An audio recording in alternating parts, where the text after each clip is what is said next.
Yeah, I'm lost and numb, cold to the touch. I pretend like I don't remember your name. Every masterpiece turns to blasphemy. When I close my eyes, yeah, I still see your face. We were the thunder and the lightning, burning fire started from a spark. I would spend you just to watch you twirl. It was us against the world. You were the rain falling on my skin. Yeah, I was dying when you pulled me in. I was your rebel and you were my girl. It was us against the world.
Yeah, I'm pale and gray, all dust and fade. When I call for you, all I hear back is pain. Every song must end, even diamonds fade. When the darkness comes, I'll count up my mistakes. We were the thunder and the lightning, burning fire that started from a spark. I would spend you just to watch you twirl. It was us against the world. You were the rain falling on my skin. Yeah, I was dying when you pulled me in. I was your rebel and you were my girl. It was us against the world.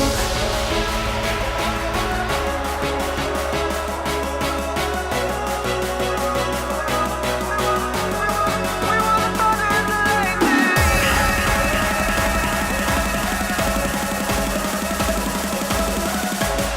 I was your rebel and you were my girl. It was us against the world.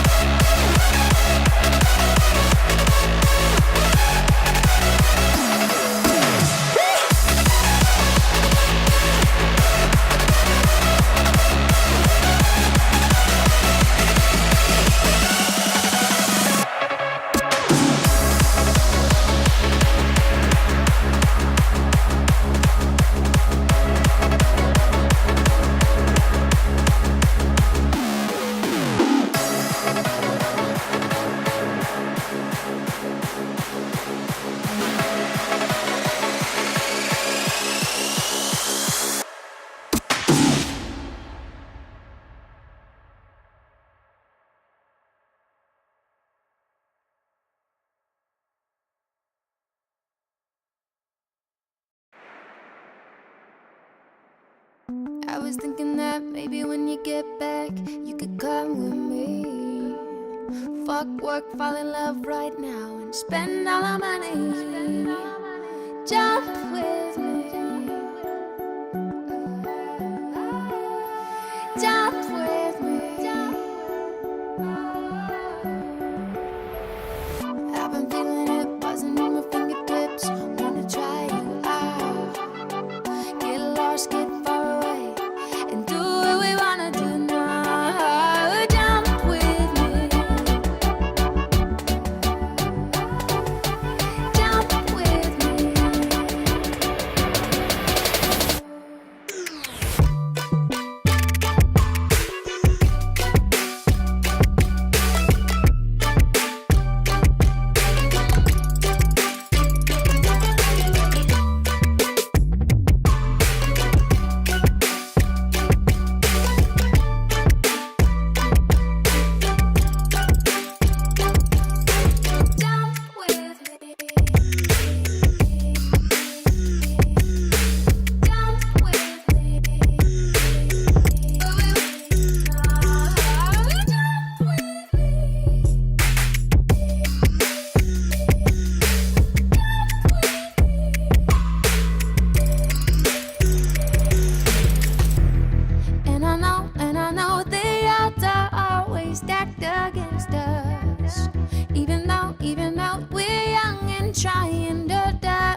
yeah, we keep going and going. But it's time like forever. We've done it over and over. Will we ever reach the end? How can we get through the night? Do we have to fight? Awake ourselves to stop the willing night. Maybe we can redefine what it means to get inside.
Alright, it's Mark, and it's time to start our live show. And just checking, making sure all my settings are correct here. I do have some music in the background, but I'm not sure how loud it's coming across to everybody. I know that last week we had Don Carlson on, and my audio levels were kind of off kilter, and I think his audio was super loud and mine was super faint. So I just want to make sure that there's nothing blasting. So anyway, probably shouldn't have just eaten that. So what we've got going on here is we've got some replacement faces, and I'll show you here. And so this week, what I'm going to do is I'm probably going to work on finishing these faces, which are front facing. So we've got 3 blank faces here. So we can do at least 3 tonight, and I might even do like a squashed face as well. So hey, Lego nerd, welcome to the show. So anyways, I'm not really sure what I need though. So we got like a frown, we've got the neutral face. Actually, this face here is the neutral one. This one here is the original, but this one here is kind of dirty, and I don't really like it so much because after you make a casting of it, it comes out nice and clean. So anyway, I just ate one of these like yum stick things with like chocolate on it and stuff, and I'm like salivating like crazy because that stuff sticks to your teeth. So anyway, let's see. So what kind of face should I do next here? We've got happy, we've got kind of surprised. Oh, is the music too loud? You know, I can barely hear it here. Alright, I'm just gonna stop it because I cannot tell how that's coming across to you guys. Alright, so hopefully you guys can hear me. Alright, so I'm probably gonna go with something like a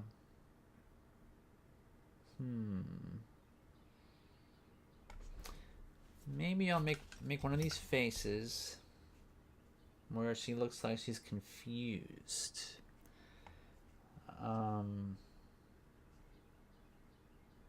So I can see the kind of face I want in my mind. Let me put this off to the side. And let's get started here. So now keep in mind that all these faces have lips, and they also have eyebrows. And all these faces here, I did not add the eyebrows to. You can see here I've got like these little black pieces. It almost looks like mouse droppings or something. But these are going to be the eyebrows. So I'm not really sure, like when I animate these, if I'm going to take the eyebrows off and stick them on all here, and then, you know, between faces, you know, or add eyebrows to each one, which I think that might be the best thing to do, like, is just add eyebrows above each of these eyes so that the whole entire thing is replaced and there's not a lot of work to do during animation. So anyway, the other thing I have to think about is that these faces sit in here like this, and so when I do my replacement faces, so if I have squash and stretch, I need to also create a purple squash and stretch head covering for her as well. So that's something I gotta think about. I'm not really sure. And then there's gonna also be like a left facing and right facing face, which we haven't gotten to yet at all. So anyway, a lot of work to do. Oh, hey Ron. Yep. Well, I wasn't on yesterday. You know, it's been just a crazy week because of the 4th of July. 4th of July fell on it was like Monday or Tuesday, something like that. And I had family over, and then this weekend we went to a party, and my wife is on vacation, and my son is, you know, on summer vacation, and so my normal habits are, you know, oh, my wife is going to work, so it's a Monday, you know, and yeah, I don't keep the days of the week in my head because being self-employed, you kind of lose track of what's going on, like what year it is, even, you know. It's like, oh yeah, it's 2017, right? Because there's no need for me to remember it. I don't really like, you know, clock into a job or checking my hours and all that kind of stuff. So it's actually not really that bad. Like I can remember the year easily, but you know, when it comes down to, you know, what day of the week it is. So let's see here. It's not really what I'm wanting. So I think.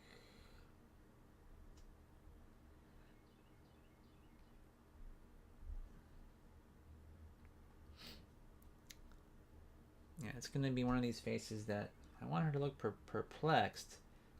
And I think I'm going to have to, like, do some eyebrow sculpting here as well. Like, maybe one is up and then one will be down.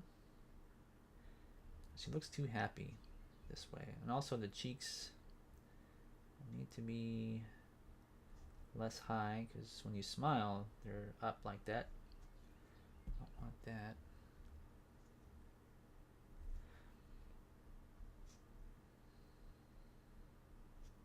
See if I can get what's in my head into the sculpture.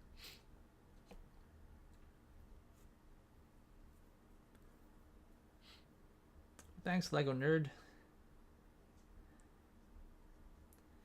It's kind of, you know, I'm not like a professional company with lots of money and stuff, so a lot of the stuff is just trial and error for me. I don't really sometimes know what's going to happen, like last week with the audio, but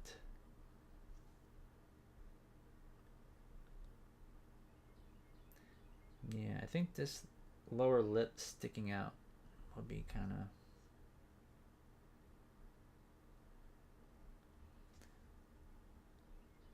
I'll have to add some red clay for the lips.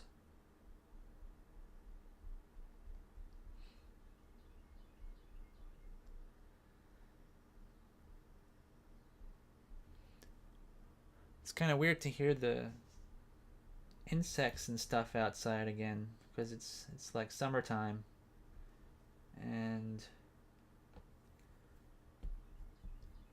the birds are chirping and stuff. I went out before. We have like this it's a 55-gallon drum that I made, and it's got all these little slits in it, and you fill the whole thing up with dirt, and then you, in these little slits, which you take like a heat gun, and when you take the heat gun, you pop out the slit so that there's like a pocket, and so it's kind of like, you know, if my hand were this way, if we're looking top down, you know, here's the curvature of the 55-gallon drum is like this, and then you cut a slit, and you pop it out, and then inside there you got dirt, and then you put your plants in there. So I planted a whole bunch of stuff in this thing, and it's actually working pretty good. So I go outside and in the back and, like, you know, make sure the plants are not slumped over after storms and stuff. And today there was like this little bird, just a little robin, just sitting there, you know, not even afraid of me or anything. Obviously it was, you know, probably just left the nest or something. But this time of year you can go outside and see all kinds of strange things that, you know, the winter time kills off. You know, everything gets killed off in the winter time. So it's kind of neat. So anyway, Lego Nerd says I'm finally getting around to making more videos. Yay. And I uploaded 2 videos today. Cool. So I take it you're it's like an animation of something.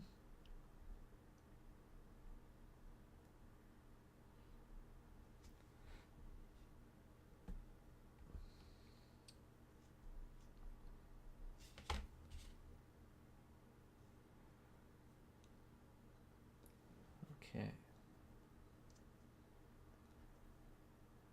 This is going to be the perplexed look.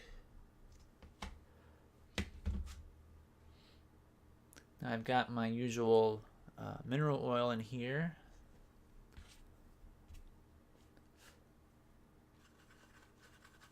And this is a little bit dry inside. I think when I poured the oil inside here, all of the oil crept up to the very top part of the paper towel, so it's saturated it, and there was not much to begin with. So I'm going to pour just a little bit more in here, hopefully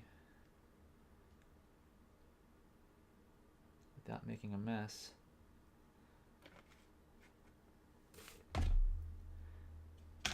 The weird part about it is that every time I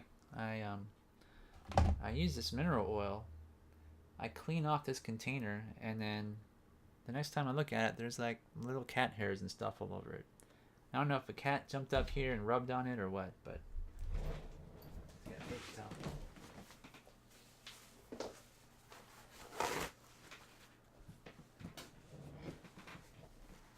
Yeah, go ahead, Janet. You have a question about animation?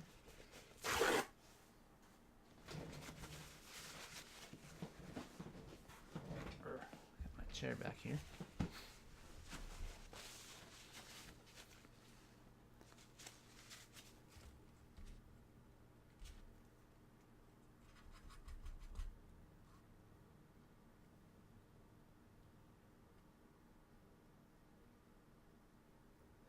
Yeah, feel free to ask. What is it about something you want to work on, or?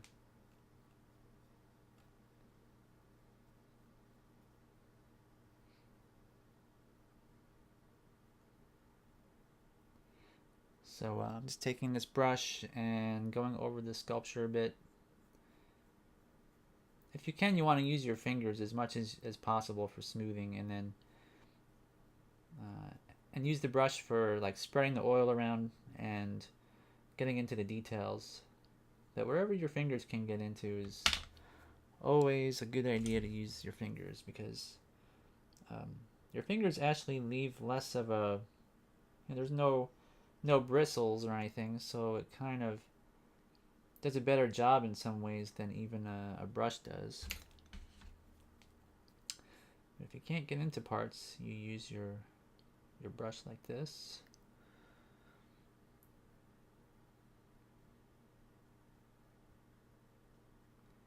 And you can use the brush to actually sculpt the clay too, by like pressing it into the clay and kind of moving it around a bit. And it takes some experience to get right, but yeah, there's a lot of like little dust particles that are. I probably need to clean my table. Let's see. So Lego Nerd says, not really. I want to make animations. Though I have a puppet and stage set, I just need to find the time to make the background and set, then start animating, because animation is a long process for me. Yep, it definitely is for everybody. Not just you.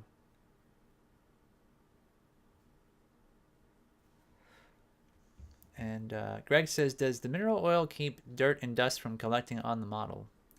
Nope, it doesn't. Not really. There's some strange things about clay that defy my understanding of, I guess you could say physics, because sometimes clay models don't seem to collect dust. Like if you have a model on, say, a shelf somewhere, your shelf can become dusty, and sometimes the model doesn't. And I don't know if that has something to do with, there being some kind of like a different charge, like a positive charge or a negative charge on the clay, or what. But essentially, when you do this, you want to, keep your models in a place that will keep it away from dirt. Obviously, you don't want to keep it out. So like the other week, you know, we made this, see if I can show you real quick. So we made this little compartment, which has, and it's kind of hard to get my camera over here. Let's see. Yeah, so we got these shelves in here to keep our characters,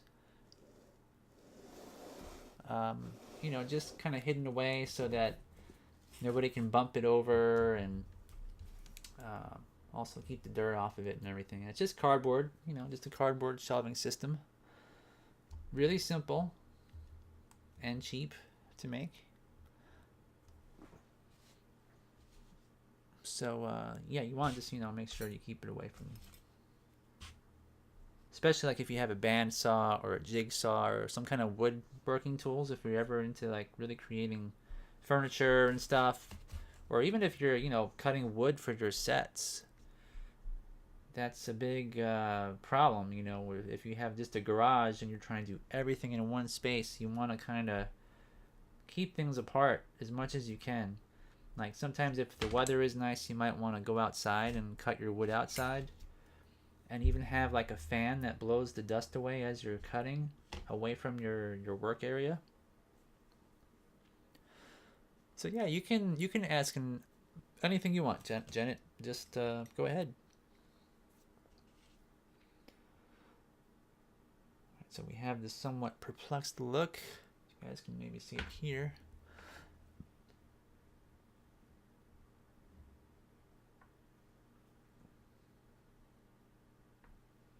See if I can adjust my camera just a bit.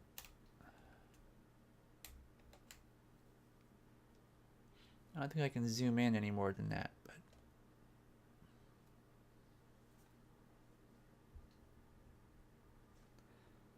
and with regards to the eyebrows on this, I might actually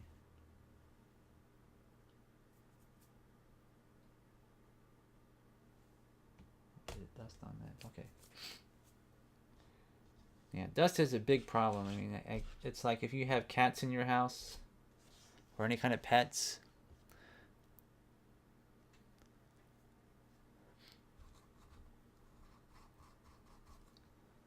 That is always a problem.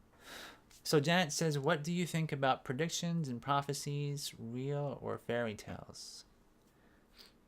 Like seeing the future? Well, that's a good question. I don't know. I mean, sometimes I can tell you a story. I'll tell you a story. There was a time when I was, you know, I was into that kind of stuff, I guess. I used to think that you could see things before they happen sometimes. Like, you ever have a thing where someone like calls your house right as you're thinking about them, you know, like a coincidence like that? So one time I was maybe about 20, how old was I? Maybe about 22 or something like that. And we were in a car at a stoplight. And so I was driving and my mother was in the passenger side. And I had a premonition that a car was going to go through the light. And I didn't see them or anything. I wasn't able to see them. But the light turned green for me to go. I was going to make a left turn, and I was going to, you know, the cars that were stopped were going obviously left to right. So I was stopped, and I had a premonition that someone was going to go through there, and I didn't go. I stopped. You know, I didn't even actually hit the gas or take my foot off the brake. And so right about like 2 seconds later, a car went right through, you know, at full speed through the intersection. Didn't see the red light. So had I gone, you know, probably my mother either would have been seriously injured or paralyzed or, you know, maybe killed. So I think there's something to that. I don't really know what it is. You know, I think that you can potentially see, you know, into the future just a little bit. you know, the mind is kind of a weird thing, so I don't really know. But in terms of like people predicting the future, like psychics and all that, yeah, I don't know. What I know is that science has kind of disproven a lot of that stuff. But like I say, you know, I had an experience. Maybe it's real, maybe it's not. Don't know. So, Logo Nerd says, "Hey, Animate Clay, have you seen the movie Moana? If so, did you like it?" Yeah, I saw it. You know, it was pretty good. It was not a bad film. I wouldn't say it was like the best film that Disney ever made, but um,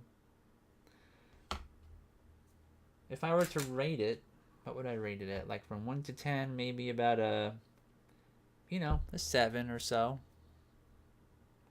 I thought that, like, because I saw it in the theater and I saw it on Netflix, because my son likes to watch those kind of films, and my wife does too. She's into Disney films. So, in the theater, I thought that the effects, like, especially if you're looking at it from an animation perspective, the animation is excellent. You know, it's like perfect. The emotions that the characters exhibit, and I also think if you look at the way they animated the hair on the characters, that is definitely something that I think they've really perfected, because most of the time the hair on these characters, it's just kind of spiky. Like if you watch Monsters Incorporated, the character, is it Scully? I think his name is Scully, the big blue furry monster.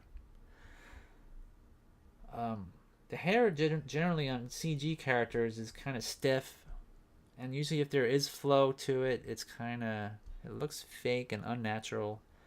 But in Moana, they had characters with dry hair, with wet hair, hair that is like whipping around, and with lots of, you know, because they call it follow through in animation, so you kind of turn your head to the side, and then follow through would be a secondary action, you know, something like the hair or your ears if you have big ears and stuff, or a tail or whatever.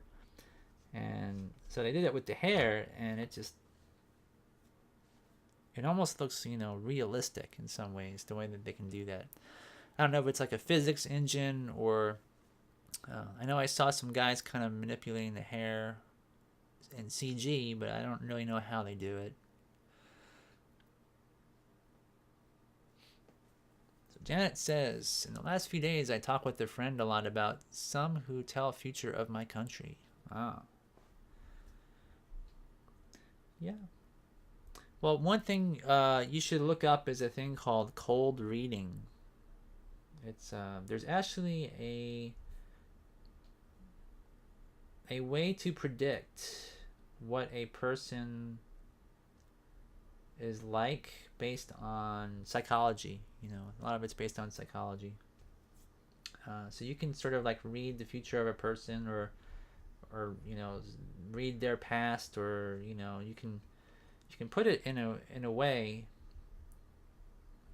or present your ideas in a way that makes it seem like you're actually predicting what you know, what will happen, and what has happened in the past. What am I trying to say here? I can never walk and chew gum at the same time. But there's ways to do that which are not very true. You know, like if you make enough predictions, eventually you'll make one that's right. You know, it's a mathematical odds thing. So you got to be skeptical of those things too. So Greg says, "Have you ever seen a claymation done at 60 frames per second or more?" Trying to think about. Let me think about that one.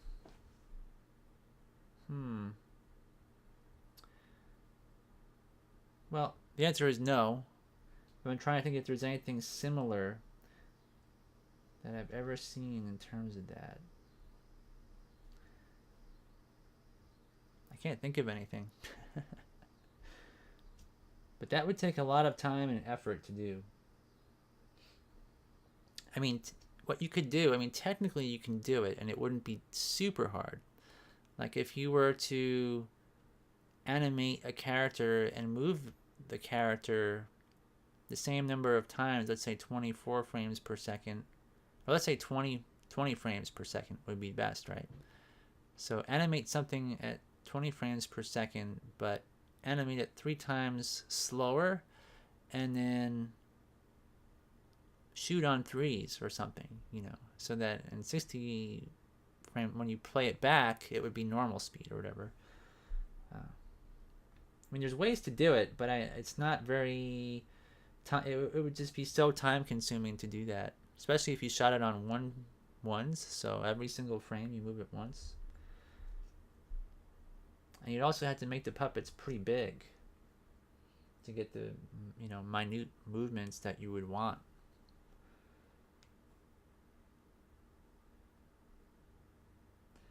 I'm trying to think of what kind of expression to do on this face here. So I got this kind of perplexed.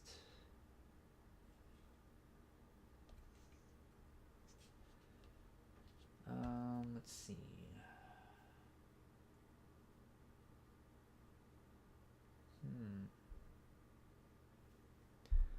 I think with this one, I'm going to do a squashed face. Yeah, this will be my first squashed face. And then this one, I think, will be the stretch. Squash and stretch. So I can sort of go... I can reuse these two, the squash and stretch, because I can, squash this one, stretch this one, in a series, and then end up with, for example, this face. Or this face. So I think that would be kind of a good thing to have. I don't think it's better than Frozen, Lego Nerd. I thought Frozen was probably a little bit better. And Janet says, I don't like the plot and music of Moana. Yeah, The Rock, actually, he's a wrestler, and he sung. He actually used his real voice. Like, they didn't use some stand-in for him. So, yeah, you can look up on the internet, I think, like behind the scenes of Moana or something, and you'll see The Rock actually singing. And then he's got like this guy that's trying to guide him, and like a music instructor maybe. I'm not sure what you call him, but he tries to encourage him and sort of make him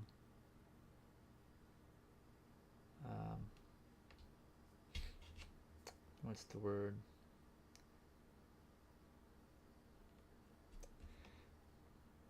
But yeah, you should watch it. It's pretty funny. And he can sing fast, he can remember stuff like the lines and everything. Speaking of bugs,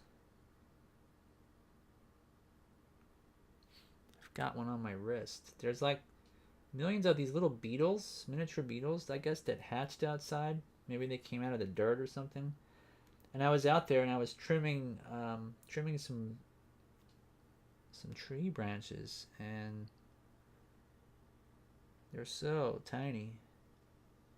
I think they're little baby leaf hoppers or something. All right.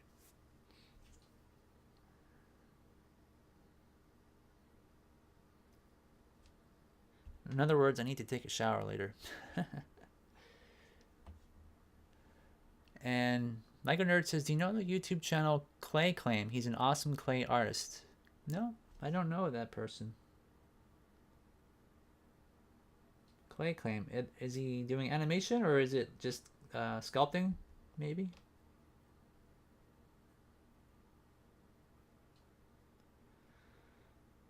So how is this going to work out with this stretched out face?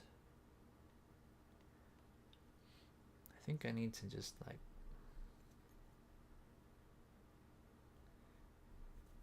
smush all this stuff.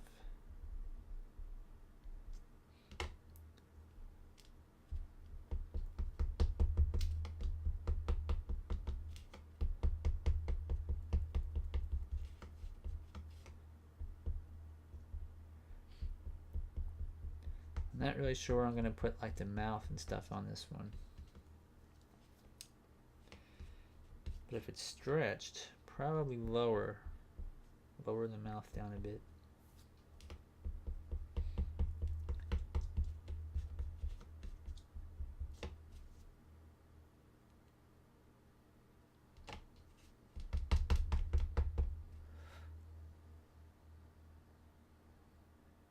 You hate the father of Moana? Well, I think he was kind of supposed to be like that, right? Like, you're supposed to not like him because he's restricting her from leaving the island and generally being kind of a mean guy because he's afraid of what might happen to his daughter. He's overprotective. And so Lego Nerd says he sculpts clay characters for games like Clash Royale and Pokemon. Oh, that's cool.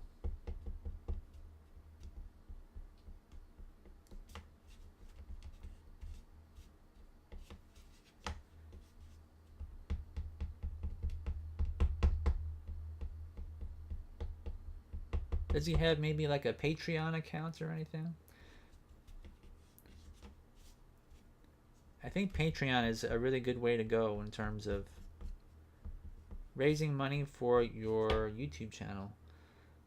But I still don't know if I want to do that with my channel or not. I mean, I don't feel the quality of my videos is good enough to really ask for, money and stuff.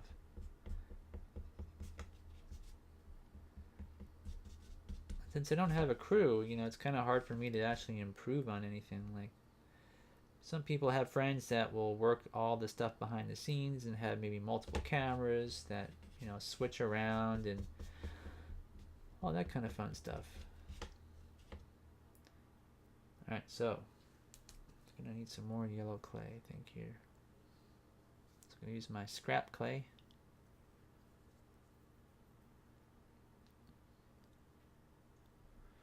Janet says he was like Triton.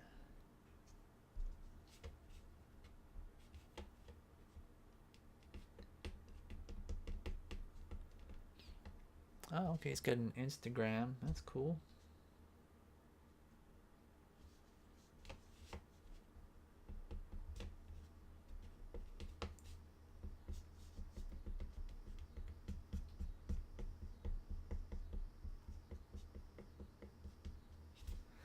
What they need is some kind of a thing where you can just post like one picture through a program and have that picture just get posted to Instagram, Facebook, Twitter, all that kind of stuff, because it takes a lot of work, to kind of just keep posting stuff in 15 places. Like, if you want to become famous, that's kind of what you got to do, is just get yourself out there, post on every possible platform you can, and create a Patreon account and get as good as you can at what you do.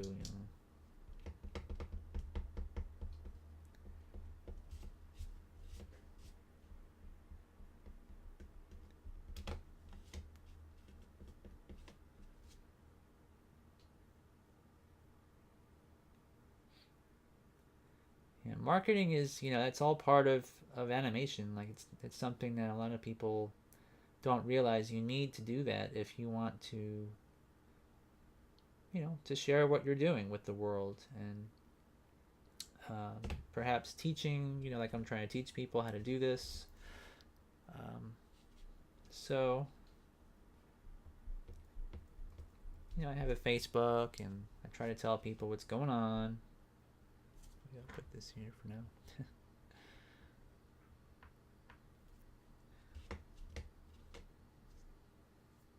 Let's see here. Let's snap a frame.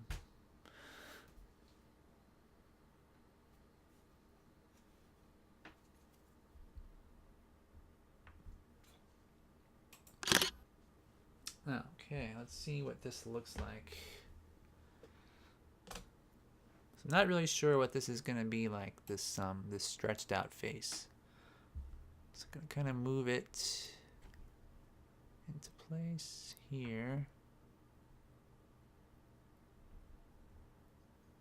And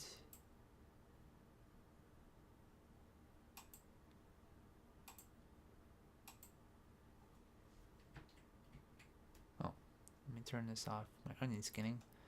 See if I can flip back and forth. There we go. I think that's probably going to be good like that.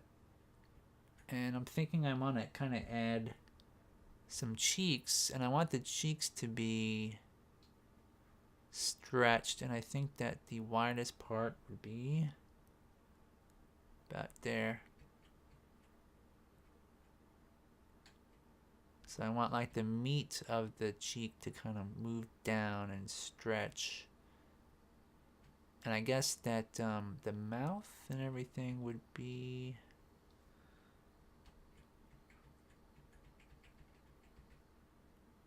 here. Kind of move my sculpting tool where it needs to be, and then I'm going to make a depression on the face here. So this kind of gives me a good idea of what I want to do. So I think here will be the meat of the cheek, and that'll be the width. And then how far down do I want this mouth? I want the mouth to be down because it's stretching everything. So the distance between the eyes and the mouth will be lower. So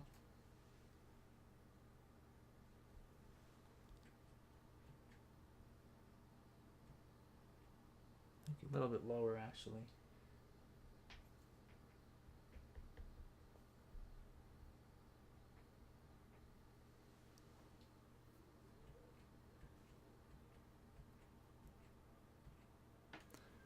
So I think about like that would be pretty good.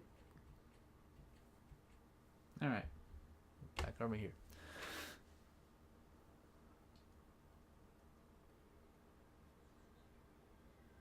So Janet, you're asking, do I know any free programs for drawing animation? Yeah, Krita, Krita. You can do drawing animation, in the computer. And if you want to draw it on paper and then take pictures of it, this one is called Heron Animation. That's what I'm using. So Heron is, you can do it for clay. You can use it for pixelation, really anything. Let's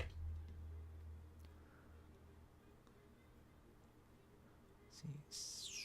So let's get these cheeks in here. Gonna add little pieces of clay.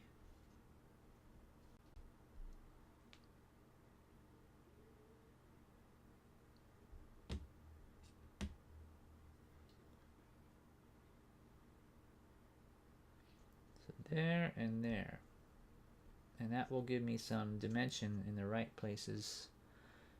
And the mouth,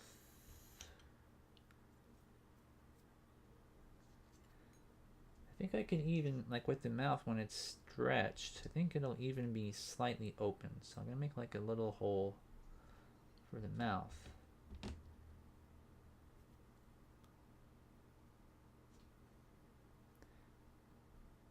Yeah, Janet, maybe, because you keep bringing up all these fairy tales and princesses and things like that you want Disney to make.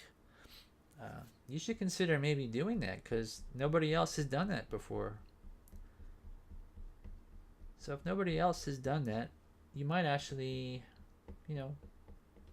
people might like to see those things.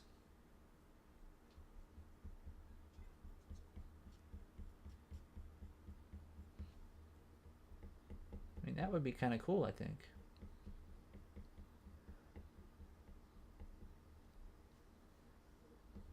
If you have a good story to tell, like especially if you know local stories from Poland, where you live, and there's fairy tales, and you know the style and design of the clothing, and I mean, you never know who might appreciate that.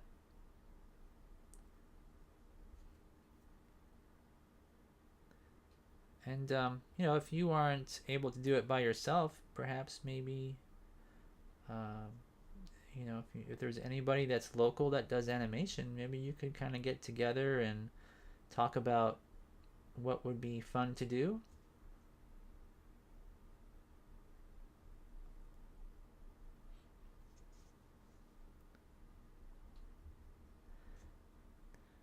I mean, I know it's kind of hard to find people, especially like where I live in Springfield, Missouri. There's almost, you know, there's no other animators that I actually know of here. I have not come across any. And there's a lot of like comic book artists, and there's people that work in live action mostly. And some of them can even sculpt, you know, like there's one other guy I know that sculpts. Um, and then there's Kent Melton or Melton, I forget. He lives not too far from where I live, and he's worked at Leica. He's done all kinds of sculptures for like Box Trolls, I think, and Paranorman, which, you know, were pretty big films. And I think he also worked, I don't know, not 100% sure, but I think he might have worked on Kubo and the Two Strings, doing concept sculptures and stuff. And I think he works mainly in Sculpey and Super Sculpey Firm.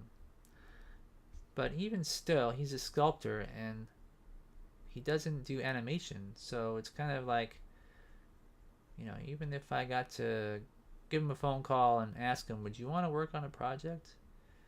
You know, he could potentially sculpt designs, but in terms of doing stuff like I'm doing now, I'm not sure he'd even be interested, especially working for no money because I don't have a budget. You know, he'd be like, well, that's really cool. It's really cool, Sonny, but I get paid, you know, $5,000 a sculpture, and you know, which would be totally reasonable too. Like he's an awesome sculptor, but that's kind of the problem you run into is, you know, finding other people to do animation with you. Oh, so you're saying, how do you, like, you have any tips for drawing faces and stuff? Nope, because I can't draw very well myself. I'm pretty horrible at drawing. But there's so many YouTube videos out there these days, and I think a lot of it just comes down to doing it a lot, you know, just keeping at it. But if you were to, for example, work on a film, you could do it where it's simple. Like, it doesn't necessarily need to be a real face. Like this film, you know, like this film I'm working on here is, I want to tell a story, and my characters are really simple.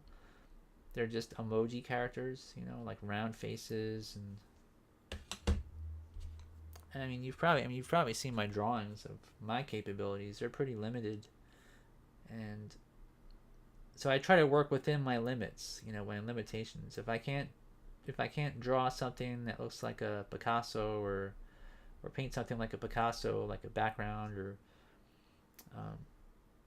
sketch something like Da Vinci or anybody, I just work within what I like to do in my style, and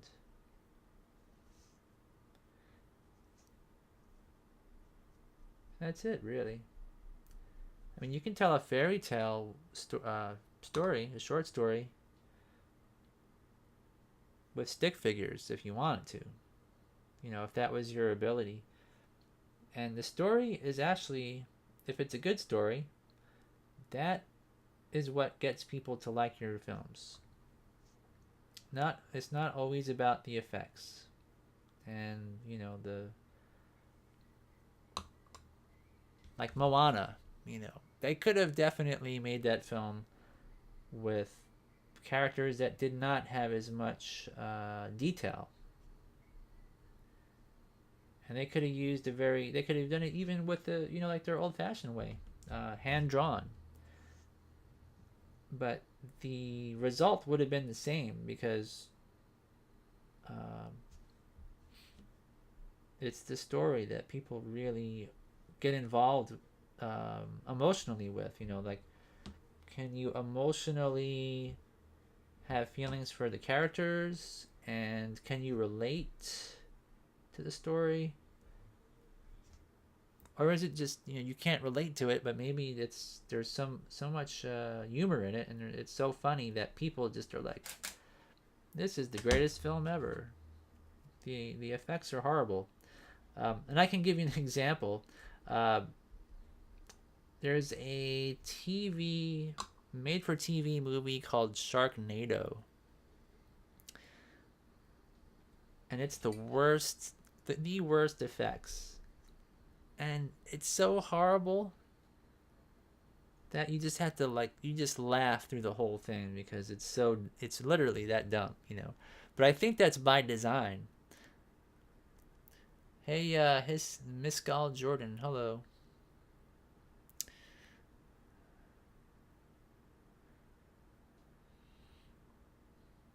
Yeah, I don't speak your language, my friend. But welcome to the show. So anyways, story is really the key to everything.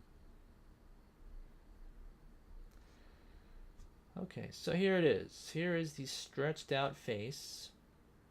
Now what I will do is I will paint the eyeballs and stuff, and I'll add the lips, and I think that will kind of cement everything into place. So you notice that the face is not perfectly symmetrical. I'm not worried about that or anything. All right, let's kind of get this in place.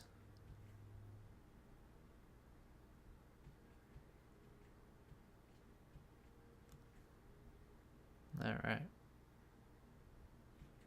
Squash and stretch.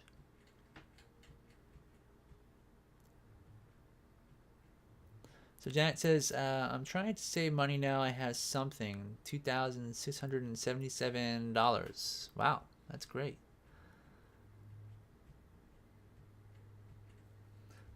So what are your plans? Are you gonna buy some stuff for animation, or maybe some,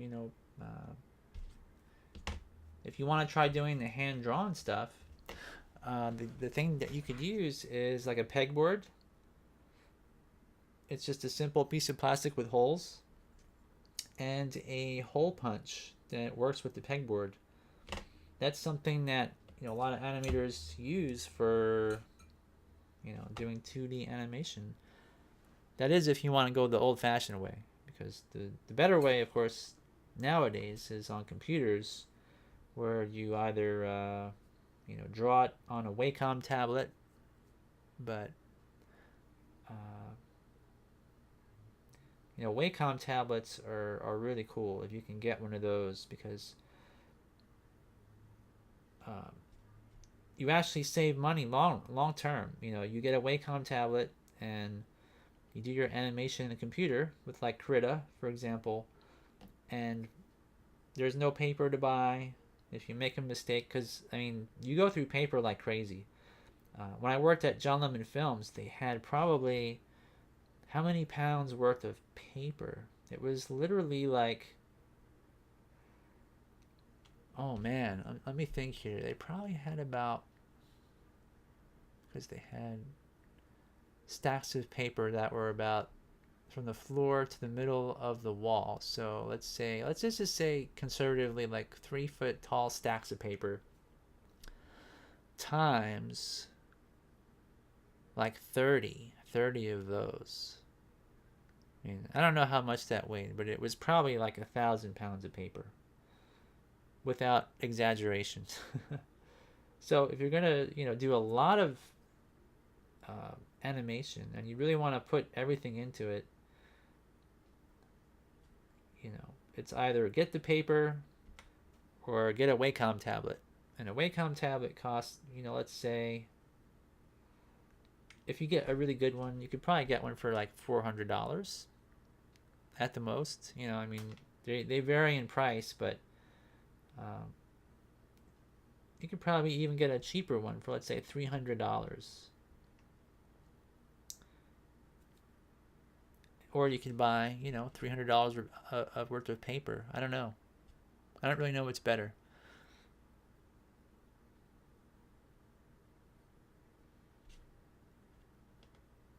Just kind of depends on what you like. Do you like the tactile, aspect of the paper and the pencil in your hand and an animation table and not having to be, locked down to a computer somewhere?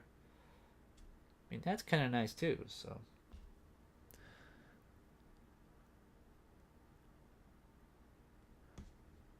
So,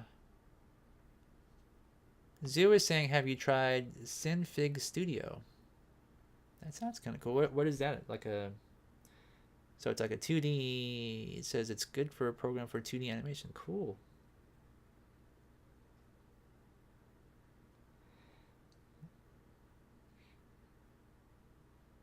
Yeah, I mean, getting set up for that is not super expensive, but you do have to, if you're going to buy something like that, you got to be dedicated, like you're going to do it. Let's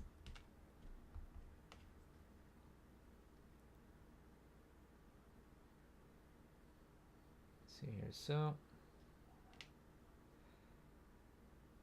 it's going to be a very wide squash face here. It's like a football right now. Going to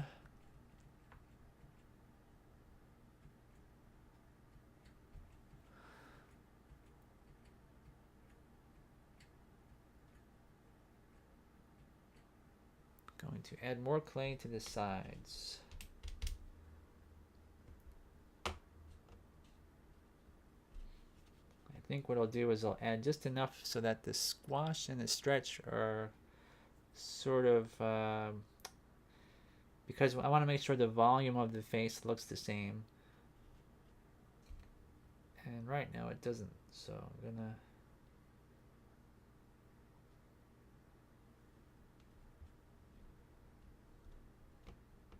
definitely need some more clay.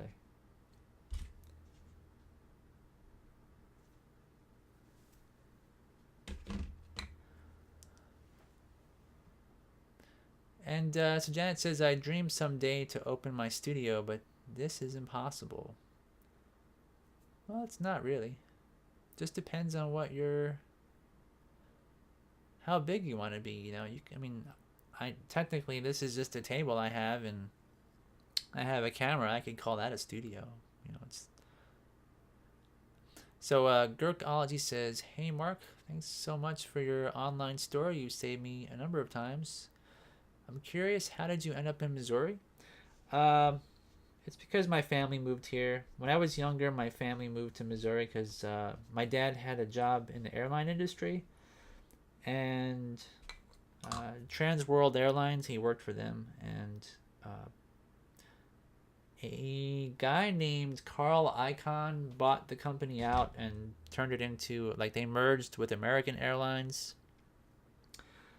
And so it was just a crazy, the airline industry has been kind of crazy anyway, but that was when a lot of these guys were just they call it a pump and dump scenario, where they buy up companies, they pump up their stocks, and then they let the company fail, essentially, and then they make millions of dollars. It's really skeezy what they did, but that's the reason why we moved out here, because of the turmoil in the airline industry. And then my sister lived out here as well, and so we were like, well, let's try to keep our family together, kind of a thing, so we could be there for each other when we needed each other. And so that's really it. I mean, I would have liked to live in Portland for a while because when I was younger, there was a lot of work there in terms of stop motion. And of course, California would have been another choice for me because, like, Phil Tippett's studio is there, and um, let's see here. A lot of stop motion studios, but I never did that because during the like around the year 2000 or so, a lot of these companies just went under, and stop motion pretty much died with the advent of computers. And it was really bad for a while. Like, there was no work. A lot of people were just trying to make ends meet, and a lot of studios were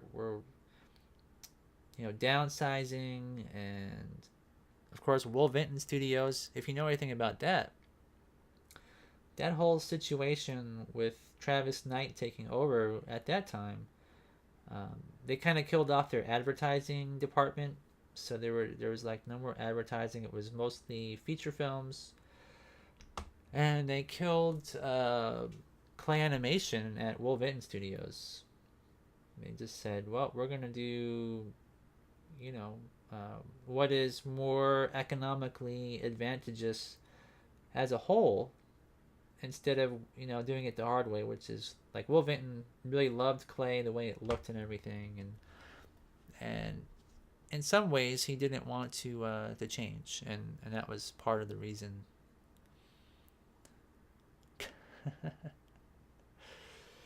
Yeah, you know what, Ron? That's a good thing that you said that. I'm going to now cover up my X-Acto knife here. Okay, so I can't cut myself now.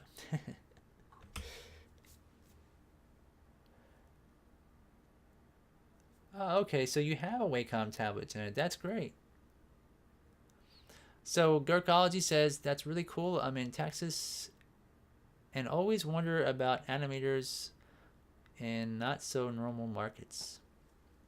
Yeah. I've been to I don't know what they called it. It was like a gathering of ad agencies and stuff here in Springfield. And a lot of the people that went there were live actors who, they want to get a job. For example, let's say an advertisement company wants to make an advertisement for a hair product or something. And so a lot of live actors, what they do is they get headshots, so they have a professional picture taken. They make like a resume, and they kind of get out there and show off their stuff. And then there's, of course, animators and stuff that would, advertise that, to the same companies, like, hey, if you want to work together, I can animate for you, and we can make advertisements for, this or that, whoever comes along. And you exchange business cards, and it was like a small convention kind of thing, but it was in a really small place. It wasn't like in a convention center. So, but anyway, to make a long story short, I met with some people that were in ad agencies, and they were looking more for the computerized characters, like a lot of auto dealers in the Midwest. If they have a mascot, they'll want somebody to animate the mascot for them. And some of the animation that you see is just like the worst junk ever. Like, if you were to look back at the California Raisins and the Domino's Pizza Noid back in the 80s, I mean, that stuff had heart to it. It was like you could, connect with a lot of the characters and, laugh at them or think they're silly. And the designs were really cool, and they made for nice toys and stuff too. Like, you can buy a Domino's Pizza Noid toy or a t-shirt or a video game. They had like a video game, and it caught on because it was just so much fun and people loved it. And then you see like these auto dealership adverts that are out there, and it's just like, some like hubcap with arms and legs, you know, and two eyes, and you're just like, what is that? Looks really stupid, and I think everybody kind of recognizes that it looks like junk. So I don't know if it's just that, you know, like why, I don't know why they like that over clay or what have you, but yeah, it's a sad state of affairs where I live. There's just nothing out there. No one wants to pay you for good stuff. Not like they used to, anyway. Like, I know that some of the commercials that they made back then, just a Claymation commercial, and this is probably due to high overhead costs and stuff like that, but in general, you would get about $1,000 per second of animation. And if you were to tell that to somebody these days, like, oh, I want $1,000 per second of advertising time, they would say, I can get somebody off the internet to do that for $200. And they can, but it always turns out like garbage. It's always junk.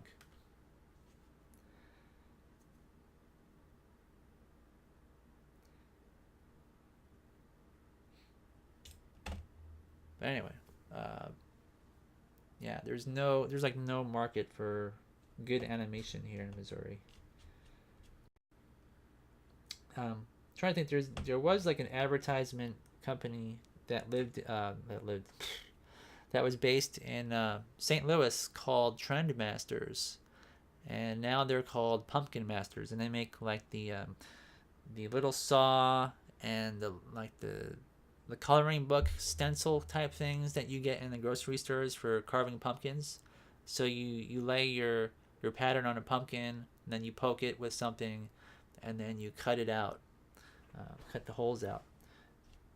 So that's what they do now, but they used to actually do live action advertisements for toys that they designed.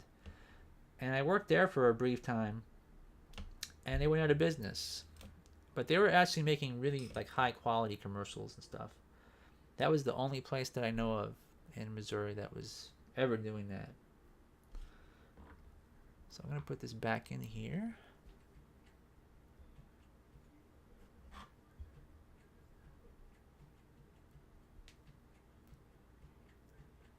All right, there is our squash.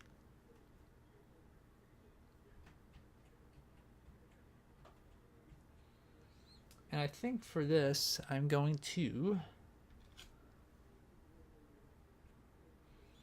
stretch out the mouth from, let's see, maybe halfway.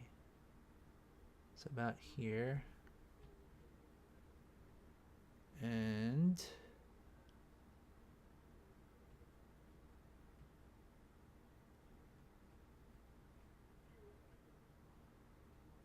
about there.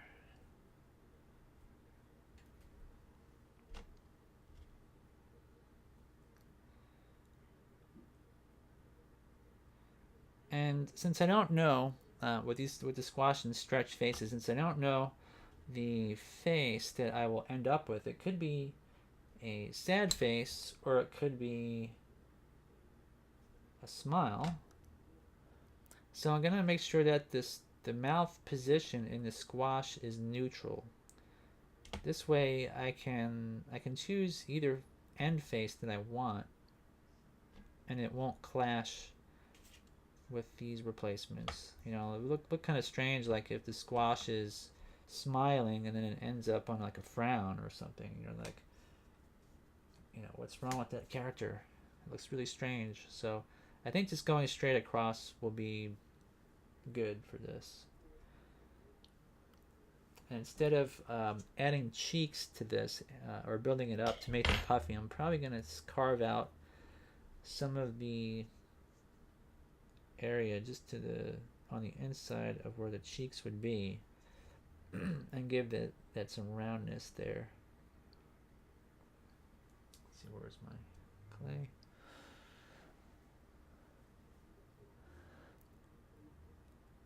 So Gurkology says, that's sad to hear. It seems like stop motion is making somewhat of a comeback.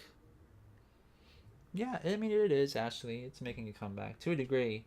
I think on the internet, it's definitely out there more than it has ever been. There are a lot of feature films using Claymation. You know, Aardman has been making feature films with clay for forever. But just for like in stop motion in general, you know, it's doing pretty good. But when you're talking about local markets for stop motion, so let's say for example, go to, I don't know, Miami, Florida, for example. There's no huge stop motion industry there. It's very much like there are pockets of job opportunities only in certain states. And due to the, like, there's this other problem right now where the tax incentives for filmmaking are really good in places like Canada. They will subsidize certain films through the government just because it brings in work. So the way that the idea behind it is like this: it's like the government will pay, let's say, 30% of your film budget if it's shot in Canada. So like, let's say you go to Toronto or on, you know, someplace like that. They'll say, well, if we bring in if we put in 30% towards this film, that particular government could make back that money plus extra, and that extra money would go towards the people, you know, to benefit them. So like, I'm trying to think of like, you know, how this works exactly, but you know, for like I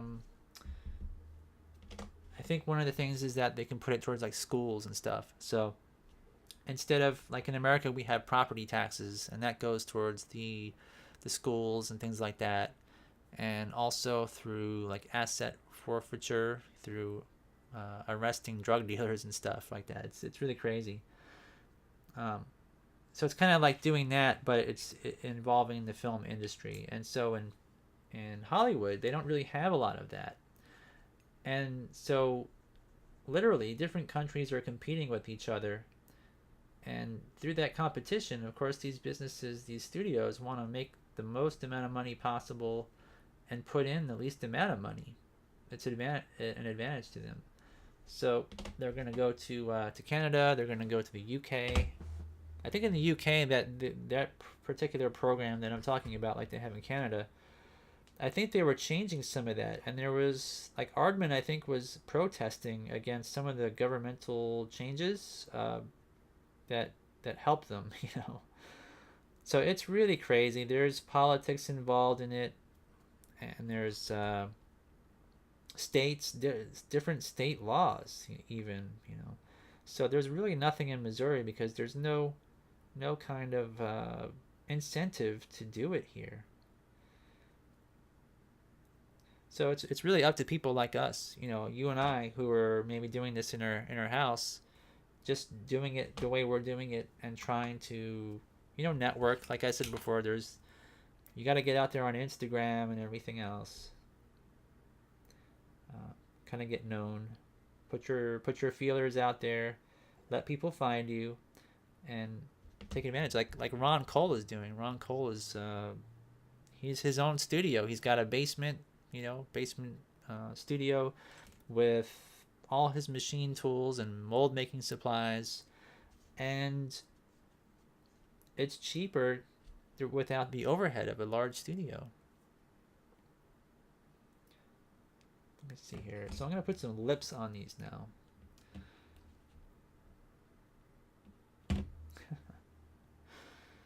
So I hope that the squash and stretch will look nice. I'm not sure if the squash and stretch will. I mean, this one seems to me like there's more volume to it than this one. But I'm not going to be too much of a perfectionist because I know I should probably add more clay to this one, but I'm just going to leave it be. So Janet says, I sometimes still do not know that I sometimes still not know that I should go this way? Animation. What if I don't have talent? Well, I would tell you this. Nobody has talent when they start out. I didn't have talent.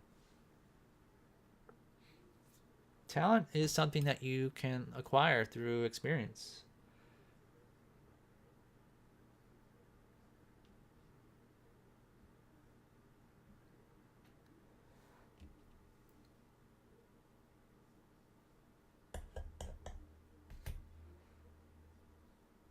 You just got to do it. And sometimes if you are too critical of yourself, then you'll never do anything. If you're too hard on yourself, you gotta just kind of have fun with it. That's the whole point. Just have fun. I mean, this work that I'm doing here is not super awesome. This is not feature film quality replacement faces by any stretch of the imagination here.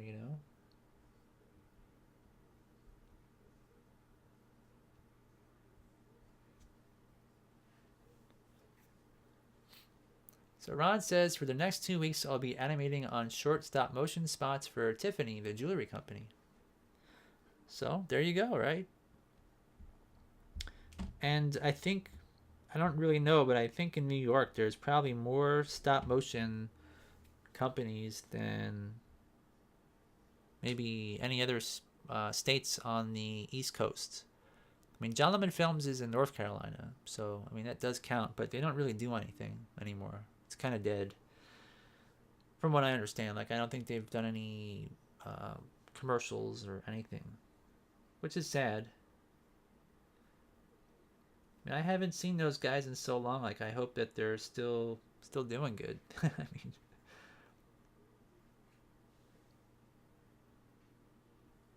sometimes you work with people and you get out of touch, and it's like, oh, maybe I should give them a call. See what they're up to. But I think just the stop motion advertising industry is mostly dried up. Not 100%, but it's mostly gone towards feature film work and bigger projects than commercials. Let's see, so we got our lips.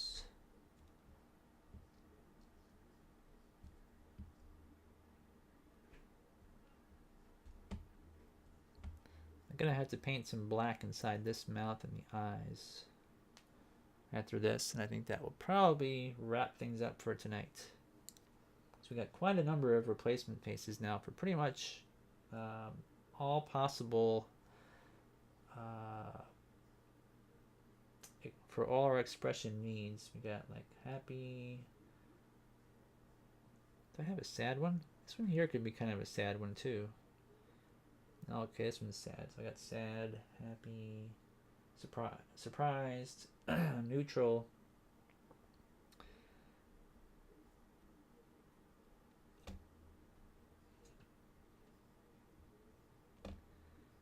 And this one here, I don't know if these red lips will work with what I did, but we'll find out here in a second.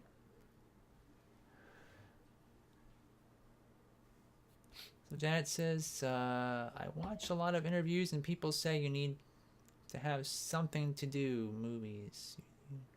You need to have something to do movies. Yeah, I mean, definitely if you want to get into stop motion and you want to get into a larger project, like a feature. See, here's the dilemma. The dilemma is that most people start small and then work their way up to features. But pretty much the way it's gone in the past is you would work on TV commercials in the past and then work your way up to making feature film work. And nowadays, it's kind of like you got to go on YouTube, and that's where you're starting out. That's where people start out, as opposed to the old way, So it's a lot different.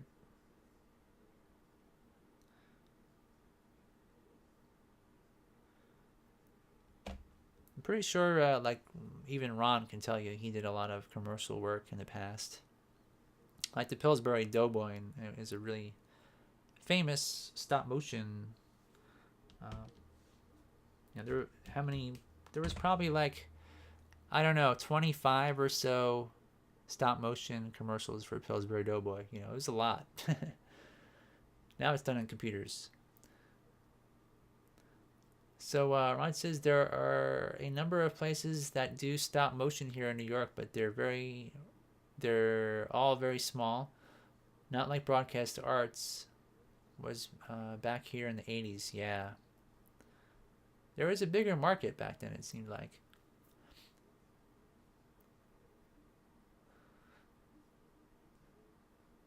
Hey, welcome back, like a nerd. And so Ron says the same thing. Like, just have fun, Janet. You know, have fun doing it. If you like it, keep at it, you know. So let's see. I've got some black paint. I'm going to squirt some out here.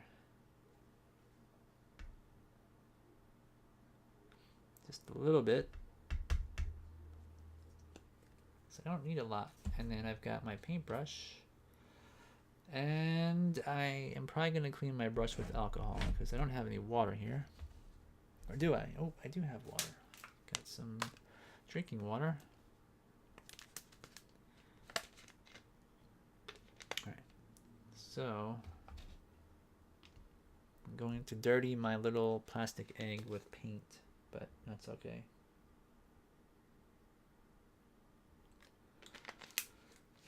Some water. And then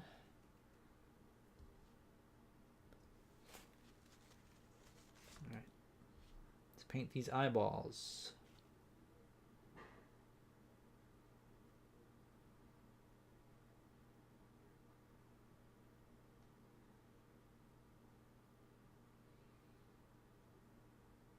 Now I was thinking of sculpting in some eyebrows here to give a more perplexed look, but I think I'm just gonna stick on the black pieces of clay. So I should have smoothed that out before I started painting, but this will work good.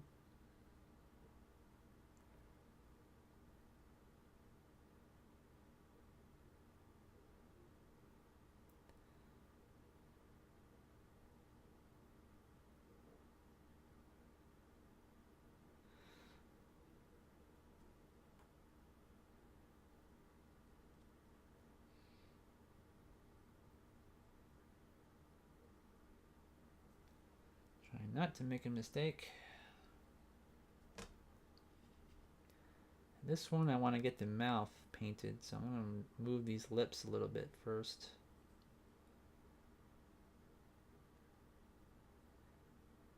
Just going to get in there and roll around a ball of paint into where I need it.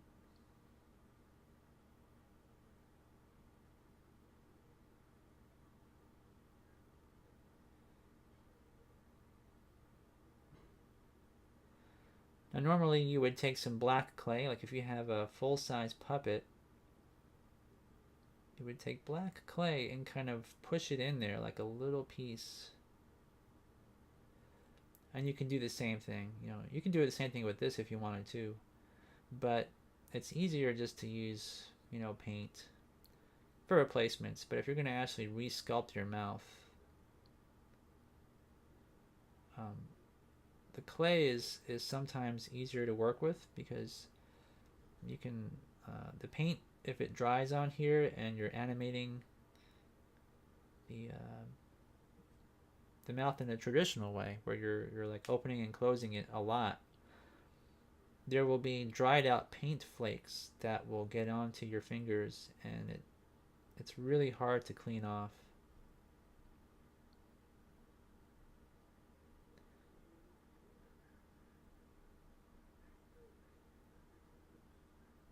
I would say harder to clean than the actual clay itself from your fingers. Okay. This one here. I should probably test these out here also before we end the show.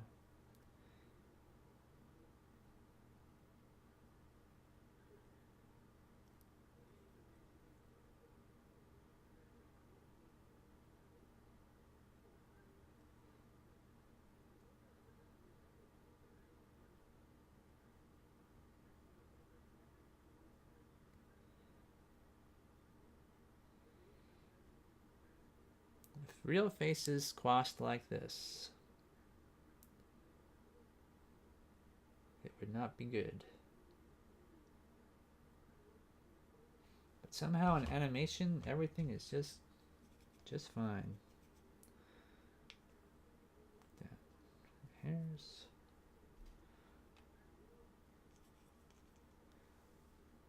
Alright, so let's kind of test these out a bit.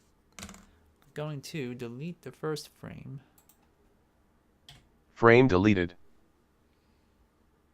And I'm going to put in the neutral.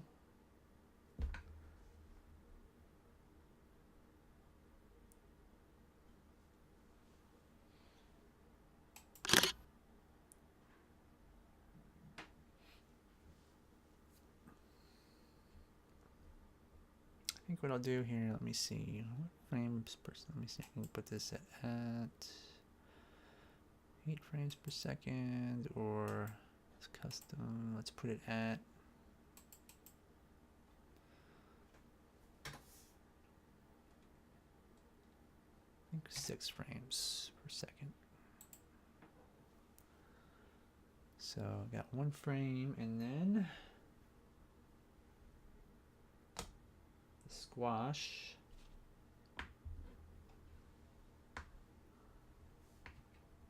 Oops.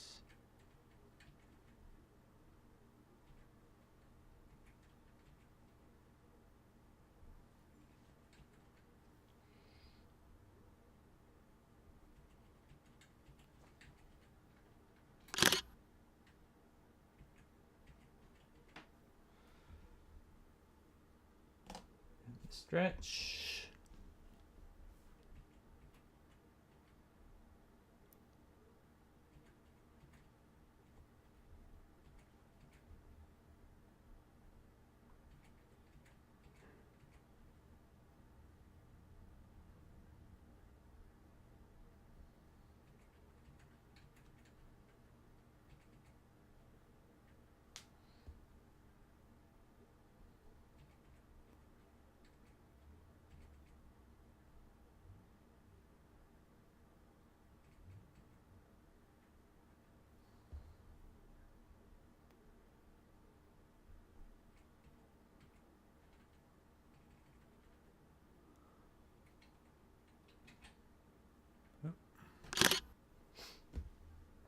And then,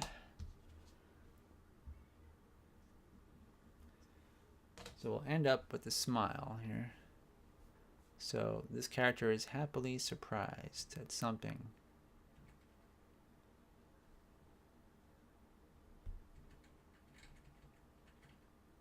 What happens if I play that?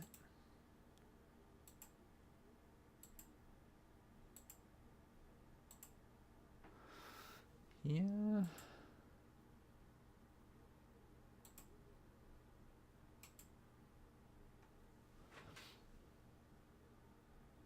So not too bad, I guess.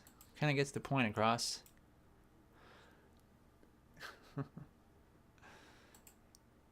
see here. So